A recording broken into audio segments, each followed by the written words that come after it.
Eduardo Guerrero, buenas noches, ¿cómo estás? ¿Qué tal, Jaime? Gracias por la invitación. Te agradezco mucho que hayas venido. Bueno, eres especialista en cuestiones de seguridad, eres director de Lancia Asesores, Lantia, exacto. Lantia, perdón.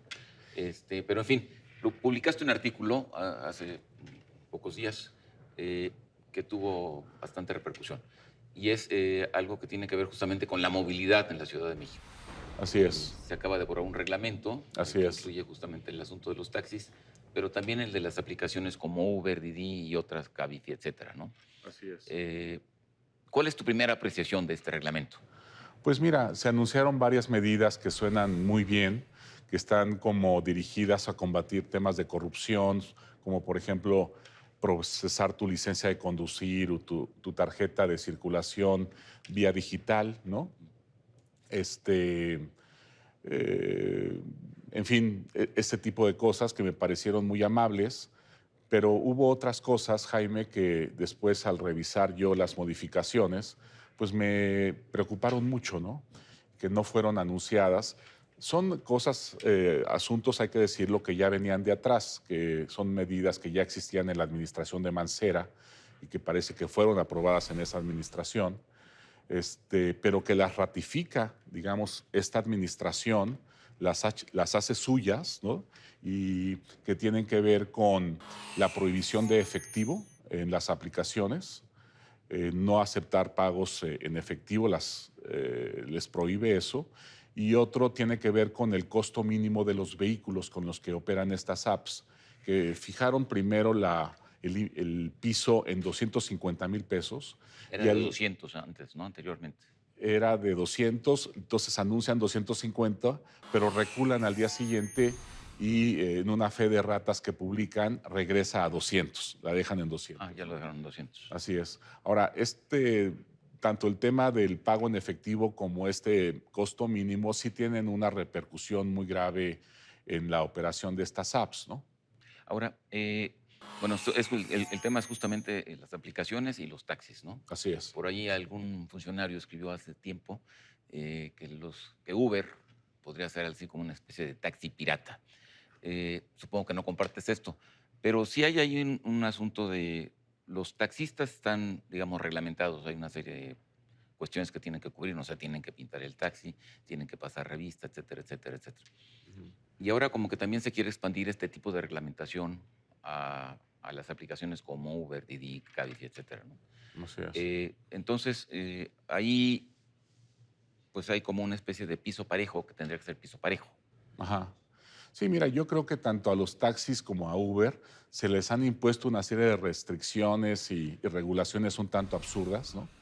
En el caso de los taxis se les obliga a que después de 10 años de utilizar un taxi tengan que comprar un coche híbrido, los cuales tienen un costo muy elevado para los taxistas. Eso fue una medida que también parece que se tomó en esta regulación que se aprobó en 2015. Y luego, en el caso de las apps, como te decía, esto de la prohibición en efectivo, pues obviamente le da unas grandes ventajas a los taxistas frente a Uber, ¿no?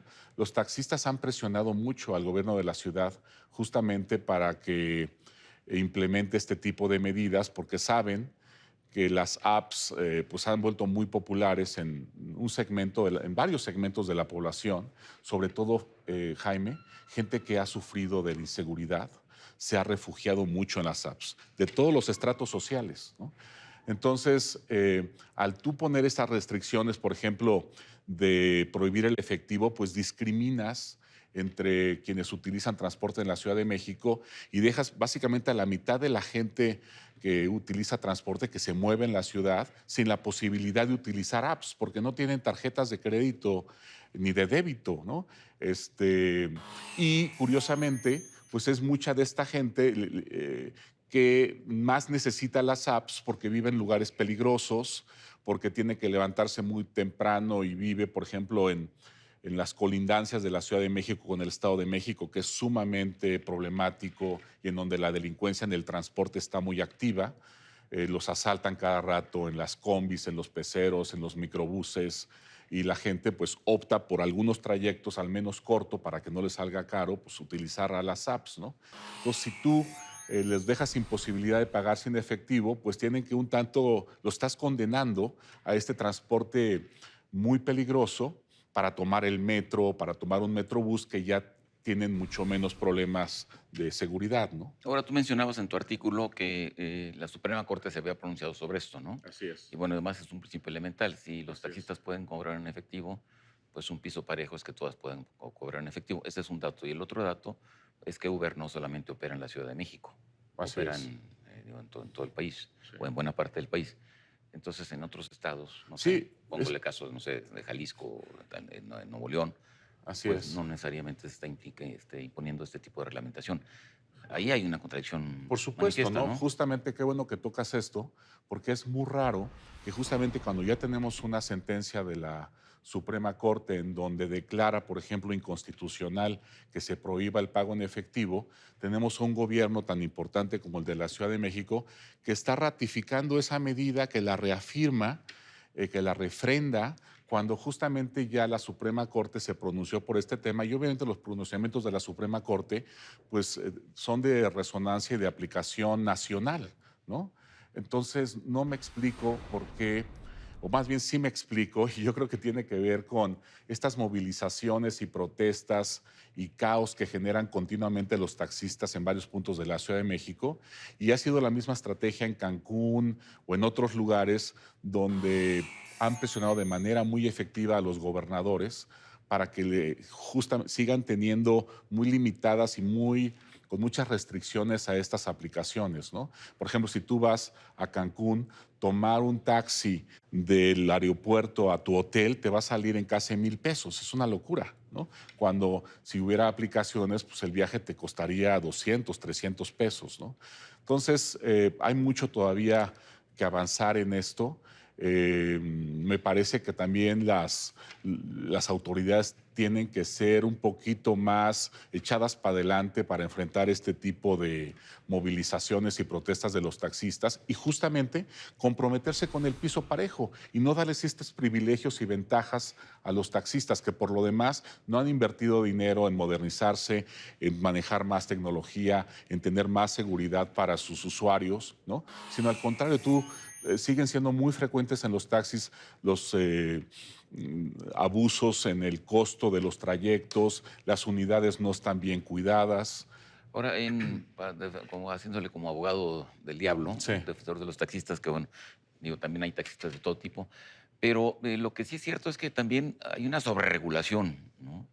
Entonces, por ejemplo, pues, los taxistas también están sometidos a una serie de procedimientos que si se hablara de piso parejo, a lo mejor debería de pensarse en avanzar parejo, exacto, así es, simplificando las regulaciones y así haciéndolas es. menos engorrosas y menos complicadas, ¿no? Sí, yo creo que esto más que un tema de burocracias debería ser un tema, una discusión mucho más amplia, en sacar esto y discutirlo públicamente, tanto el tema de los taxistas y estas también regulaciones absurdas, que estoy completamente de acuerdo contigo, como el tema de las apps, ¿no? En las apps, Jaime, además tenemos como son tan versátiles, tenemos a muchos jóvenes universitarios, amas de casa, gente jubilada que se está empleando utilizando las apps porque puede, digamos, ganar un dinerito a la semana con 10, 15, 20 horas que maneje un rato, ¿no? Hay gente que las usa de tiempo completo, pero la verdad ha sido un alivio para muchos estratos sociales que necesitan un ingreso adicional, ¿no? Complementar el ingreso familiar, ¿no? Con las apps. Sobre esto de la regulación y la competencia, me parece también ahí, bueno, yo tengo una observación Sí, que quiero compartirte. Yo, bueno, soy partidario de Uber, utilicé Uber al principio sistemáticamente, lo utilizo, pero en determinado momento sí sentí que había como una especie como de degradación en el servicio en Uber, ¿no? Eh, y creo que uno de los elementos fundamentales es ahí cómo se puede solucionar esto. Lo solucionas con una especie de reglamento, por ejemplo, que quiera controlar tarifas, o lo solucionas abriendo la competencia y en ese sentido que Uber enfrente a otro tipo de empresas, ¿no? Y creo que en el caso de Uber y la aparición de otras compañías como Cabify, como Didi, etcétera, eso es lo que va a permitir en determinado momento que haya mayor competencia y que el usuario, el ciudadano, sea beneficiado. Entonces, el reglamento del Estado no siempre es lo óptimo para mejorar las cosas, ¿no? sí, claro. No, la competencia yo creo que sí se ha intensificado mucho en las apps y qué bueno, ¿no? Y a mí me parece, porque he estado muy de cerca, que en el caso de Uber sí hay un muy robusto sistema de seguridad vía tecnología de la aplicación y por eso es que tanta gente recurre a él, ¿no? Este, las otras aplicaciones pues también están haciendo la lucha, ¿no? Y qué bueno, creo que es muy saludable que se dé esa competencia. Porque el otro tema, tú lo mencionaste y se nos está acabando el tiempo, es este límite, ¿no? Este tope, tope para abajo de no puede haber autos de menos de 200,000 pesos de costo, ¿no? Sí, no, Eso en otras partes del país no ocurre y además no tiene mayor lógica. O sea, ¿en pues qué no, diferencia un coche que puede ser totalmente funcional, claro, ¿no? O sea, mucho más barato, ¿no? ahorita además con lo barato que están muchos coches muy buenos, por 130, 140,000 pesos puedes comprar un coche con todos los requerimientos de un coche seguro, ¿no? Entonces no hay necesidad de encarecerlos tanto porque eso obviamente pues se transmite también a la cuenta de los usuarios, ¿no? Y haces más prohibitivo el servicio para la gente también más con recursos más escasos y que, como te decía, es la que más lo necesita porque está huyendo del problema de delincuencia y de inseguridad que ahorita se ha elevado a tasas alarmantes en la Ciudad de México, ¿no? Entonces, me parece muy injusto que justamente un gobierno de izquierda que ha venido prometiendo proteger y ayudar a la gente más amolada, pues le den la torre ahora con el tema del transporte de la movilidad, encareciendo el servicio de las apps, ¿no? Ahora, y se nos acabó el tiempo, pero obviamente pues, este tipo de aplicaciones, como en el caso, no sé, de la renta de cuartos y casas o departamentos en Airbnb, eh, pues son cosas que llegaron para quedarse, ¿no? Sí, Y no y se qué padre, y puede. son productos, ¿no? De la economía colaborativa y qué bueno. Y la tecnología nos puede elevar muchísimo la calidad de vida de la gente y en lugar de, yo creo que aceptarla con los brazos abiertos y verla, obviamente ajustando a las necesidades quizás de cada país y a sus sociedades, etcétera, pero debe ser algo que aceptemos y que también gocemos los beneficios que nos brinda, ¿no? Que yo creo que son muchos, Jaime. Con esto cerramos, Eduardo. Te agradezco mucho. Hombre, gracias a ti. Muchas gracias. Encantado. En contexto, buenas noches. Hasta la próxima semana.